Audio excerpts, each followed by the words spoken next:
Excuse me, hi, is this CEO of NORAD? Don't you have an Air Force Canada? But there's a UFO in my airspace and no, I don't want to do it. You do it. Boom. Yeah, direct hit. All right, the bogey is down. Time to head back. Multiple hostiles, repeat, multiple hostiles ahead. There are so many more than expected. Looks like superior Air Force is lies after all. They cannot defeat overwhelming simple balloons. Comrade General Secretary Chairman, sir, we have detecting an unidentified flying object into our airspace. We collectively engage in the activities of what Earthlings define as trolling. It was actually those dang aliens after all. Now they're gonna be unstoppable because they figured out what a little bit of trolling actually is. There's been a lot of reports as of recently of UFOs being shot down from the sky, but it's always important to remember the definition of these three letters. It's just a mysterious object seen in the sky. It could literally be like a plane, we just didn't know it. Crazy how this has become just like a real headline nowadays. What the heck is actually going on? Another important thing to remember is that we might just not have been looking in this zone. We might not have really been paying attention to this zone specifically before. More important to watch those commercial aircrafts. I really hope it is just aliens trolling us though. We need an outside force to pull us all together. I've seen like 10 UFO balloons this week. I've had enough. I'm activating my military. Royal Canadian Air Force sound off. Air Force online, sir, as they're riding their goose. That is quite intimidating. Heavy mechanized cavalry sound off. Oh my goodness, is Nunavut here riding a polar unicorn? Royal Canadian Navy sound off. Our submarines are still messed up, sir. Oh, crap. Heavy divisions sound off.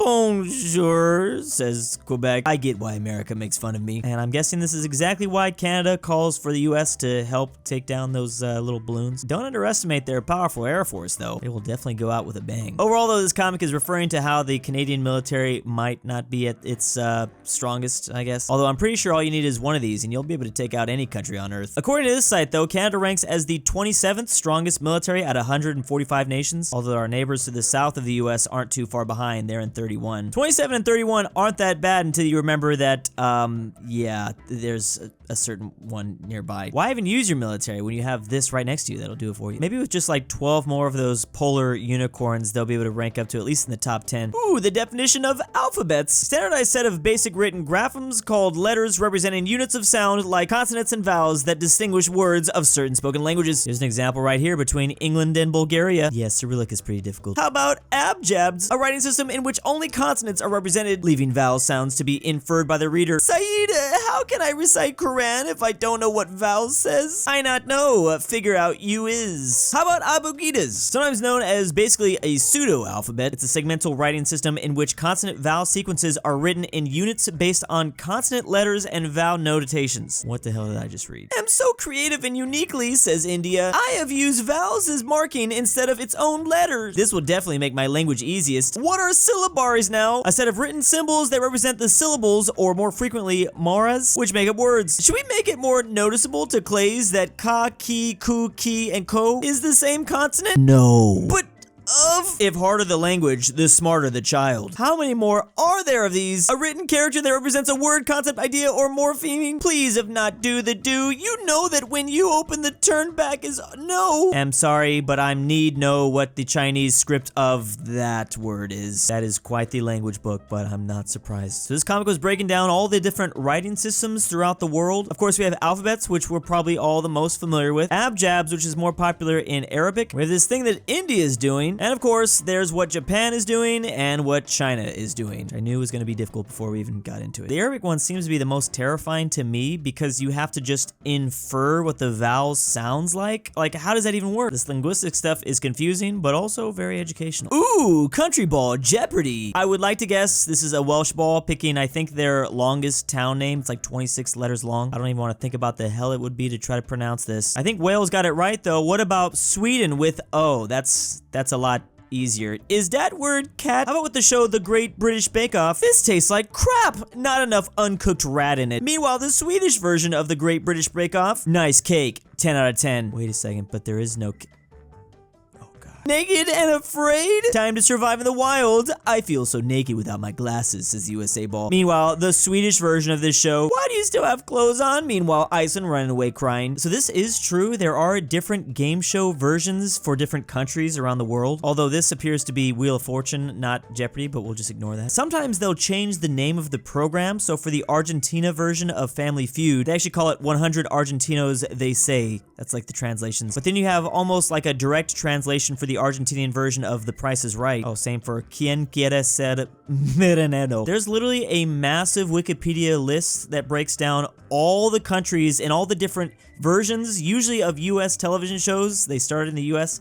And what they brought to the new countries. Of course, we didn't start all the shows. Sometimes the British started them, or who knows. Actually, you'd be surprised at how many shows didn't begin in the US. Dancing with the Stars is actually British. There's the old show Ugly Betty, which actually came from Colombia. America's Funniest Home Videos actually came from Japan. America's Most Wanted from Germany. See, you have no idea. This is actually crazy. This is way more than I thought. The Netherlands came up with Deal or No Deal. Masked Singer from South Korea. I should have known it was K-pop. One of the biggest of them all, Survivor, came from Sweden. One of the biggest reality shows. It all comes full circle. I didn't know any of this. It's almost finished, says the U.S. state of Indiana. Now we have Ohio, Indiana, and I think that's Michigan going to this mailbox. Dear Papa, blah, blah, blah, we love you, blah, blah, blah. Come visit Pennsylvania, has chocolate, blah, blah, blah. We share a lot in common, love Midwest states. I have children? How did I not know? Another letter from the U.S. says Germany. Pay child support, compliments of the USA. P.S. U.S. dollars only around this much. Well, it only looks like maybe a couple $100,000. Yeah, maybe it's best to just kind of throw this note away, say it got lost in the mail. So it is true, there is a lot of German heritage that comes from the Midwestern states. The state of Pennsylvania, though, which I think is why they were specifically referenced, has 3.5 million people of German ancestry. That is the largest group in the U.S. There's an estimated 43 million German Americans, though. This part of the country is actually referred to sometimes as the German Belt. Wisconsin, Minnesota, Iowa, Nebraska, and the Dakotas have supposedly over 30% German heritage, or German ancestry, one of those. Then the neighboring states are also quite high, between 20 and 30% too. There's actually only one place from 0 to 5%, and that is Mississippi. I guess Mama USA doesn't really care what her states say in a letter. She's just looking for that extra dough. You are like, Papa! Man, I never get any Valentines. I don't know why I'm even bothering to check, says New Mexico. Wait a minute, there's a Valentine's letter! La. Hello, Mexico. Invades America. Please do, please. Love Deutschland.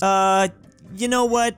I'll take anything at this point. Hey, that's not for you, cries Imperial Germany. And now the tears begin to flow once again for New Mexico. In World War I, Germany did send a note to Mexico, but not to New Mexico. That old empire of Germany wanted Mexico to invade America, but unfortunately, this is not the right Mexico. This telegram was famously intercepted by the British and then handed over to the Americans, which would eventually pull them into WW1. I actually didn't know that Germany was specifically trying to give back Texas, New Mexico, and Arizona if Mexico joined in on the Central Power side. Obviously, this red line represents what Mexico did have before, but the Germans were only willing to give them 3 states for them to join WW1? You didn't even try to restore them to their former glory. No wonder they didn't help you guys out. This is why it's very important that you like triple check the address. Alert, alert, alert! Ready all forces! Oh boy, at last, an emergency mission! Finally, his time has come. Maybe I'll be training Ukraine in those new fancy tanks. Maybe I'll get to blow something up. Maybe I'll even get to fight Russia. Another snow day out there, folks. Stay safe. Oh yeah, this is not exactly what he had in mind. In Canada, apparently the military is sometimes sent out to help clear snow, which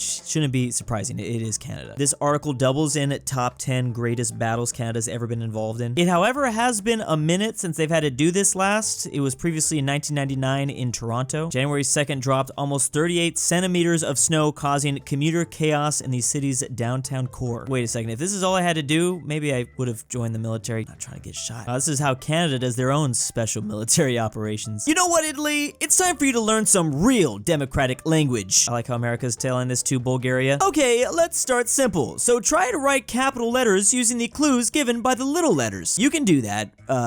Right? Honestly, I don't even know what are you supposed to put here? So, they just want to do the G, the U, the capital version of these smaller lowercase letters.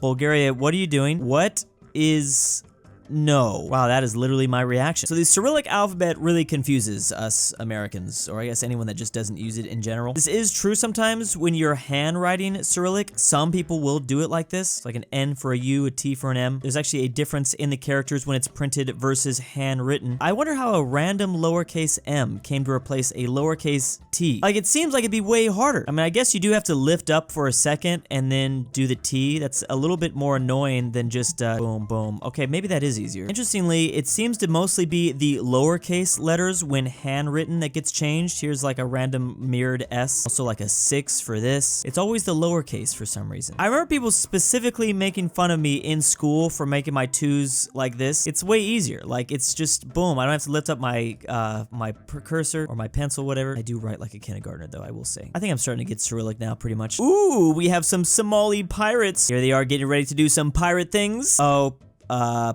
okay, maybe not, I guess. Very simple comic here showing how piracy is just not what it used to be. Well, I mean, at least the piracy out in the ocean. Digital piracy is still pretty crazy. Really, all it takes is one of these bad boys, and that's gonna keep you pretty much safe. You're good to go. When can we return to the good old days of pirates? They promised my family life in America would be better, says Russia. But no, life is still poopy. Meanwhile, this Californian ball saying, hey, you lot, move along. No loitering. Life is hard when everyone despises at face value of nationality. It's very hard to get jobs when it's like that. Okay, your act was cute and all, but I'm sick of all this evil scientist stuff. Get out of my sight. Oh, and that thing was really expensive too. Look at that price tag. Shoo. Like, what even is that haircut? So, wait a second. Whoa. You 2, 3, 4. Hold up. As this ball stares at Germany, Russia, I think, is that Yemen and China? You guys are the most horrible balls I think I've ever seen. You've ruined my country and you've ruined my day too. You guys are all perfect for my villain role. You're all instantly hired. So when does work begin, says Germany with their little tie. Forever Hollywood has loved to cast certain nationalities as their villain characters, unfortunately. Especially in the 80s during the height of the Cold War. I thought Russia was going to be able to avoid that role for a while. As of recently though, I think they're going to get that #1 spot back again. Of course, the Germans also used to be very popular. I guess they still pretty much are if you need to go like further enough back in time. There's really no changing that though. And then you have Yemen and China too. There's that. Wait, I just realized that Die Hard has a good example of a German that isn't necessarily from like the no German times. I don't even think he's a communist too. He's technically from West Germany. So unless I'm forgetting some part in the movie, that was a random German that squeezed in there. And big thanks to my patrons. Drew, I forgot to kidnap you. Next date is March 19th, 2023. The Polish, Lithuanian, Commonwealth, Taylor, Portugal John is Denver, not Balkans. Good old Riot, 244, Iowa, aka Drew, if you don't come to Krakow, Drew's, Poland, I will find you. Argentinian Grandpa, $20 is a lot, Drew. Why am I doing Caramel this? S, Drew and does Drew's everything goth for girl $20. Jack Traven's annoying Luxembourg friend, lover, Robert RyeThePie, Anime, the Great Mexican Ralph 760. Twickenhamster.